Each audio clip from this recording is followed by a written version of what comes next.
So mga kaismoy, for the go na tayo mga kaismoy. Dahil nag-chat yung kapatid ko mga kaismoy, napapuntahin kami sa Kasati. Di ko alam kung bakit nila ako pinapunta na Kasati. Nag-chat kasi yung kapatid ko. Kaya pala nag-chat yung kapatid ko dahil pinaluto nila ako ng manok Bisaya. So ayun mga kaismoy, naluto ko na lang agad mga kaismoy. Dahil masarap naman ang sabaw ng Bisaya.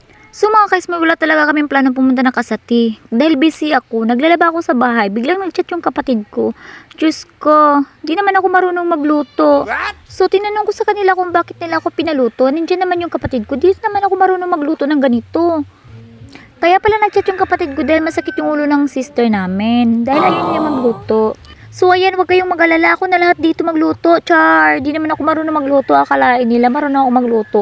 Bahala na kayo, basta imikos-mikos ko lang to. So ayan, biglang napaisip si Smoy kung anong ititimpla niya dito kasi di niya alam kasi yung ilalagay. So ayan, may nahanap akong sibuyas. So Diyos ko, puro sibuyas lang to lahat. So ayan, nagtanong ako sa kanila kung may lemongrass ba sila. Pati lemongrass, wala sila. So Diyos ko, anong gagawin ko dito? Napaisip na naman ako kung ano nang gagawin ko. Parang ayoko na. Kasi sa totoo lang ako, di talaga ako marunong magluto.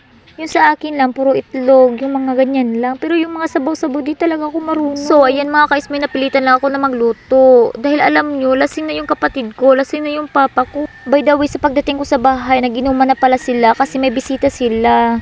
So, ayan mga kaismoy, nakakatuwa. Dahil ngayon ko lang na-realize mga kaismoy na puro lang pala pa yung niluluto ko. Ayan mga kaismoy, buti na lang may magic sarap ako nakita mga kaismoy. Bahala na mawala yung lahat basta yung magic sarap nandyan. Ayan mga kaismoy, luto na yung niluluto ko. Charam! Wow!